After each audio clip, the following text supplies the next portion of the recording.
Good morning. God bless you. We're going to look at the final symptom that I have on my list because there are so many other symptoms. And I do believe that as you take the time to study the word and pray to God concerning pride in your life, that He will indeed reveal those areas where pride is operating or trying to seep in. So I encourage you to do that. I've been doing it, and believe you me, God has been showing me, and I'm like, wow, really? I didn't know. There's so much we don't know, but Almighty God knows, and He is there to help us.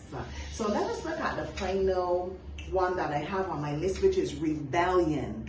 And rebellion is disobedience to God, and you're actually saying, God, you don't know what you're saying, you don't know what you're doing, you don't know what will happen. I know, and so I'm gonna do it my way. And that is a big sign of pride, and it's tethered back to hypocrisy, because we're doing what we're supposed to do in public only, but in private we're doing something completely different. Rebellion is when we know that we're not supposed to do something, or we're supposed to do it and we're stubbornly refusing to do it, and we're disobeying God, and it is pride in our lives. As a matter of fact, when it gets to that place where we're living a stubborn, rebellious life against God, there is a lot of pride there. We've been given over to pride pretty much, okay? So let us be careful of that. And in the Bible, we read about Satan, who was thrown out of heaven because of his rebellion, okay? And we also read about Adam and Eve, who ate the apple because of their rebellion. Let us look at Genesis chapter 3, verse 6. So when the woman saw that the tree was good for food,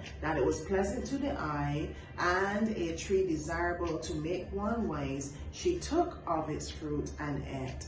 She also gave to her husband with her, and he ate. So Eve disobeyed God first, and she also gave to the husband. And Adam disobeyed too.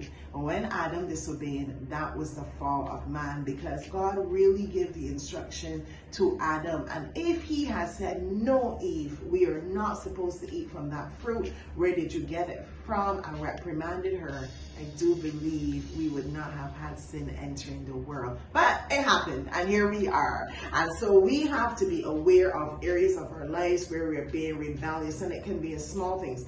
I always say, if we disobey God in the small things, it is practice to disobey Him in the big things. And as we practice disobedience, it is rebellion. And rebellion is a sin of witchcraft. It is where you are trying to exempt yourself from the rule and the reign of God and take up that rule and reign for yourself. It is steeped in pride.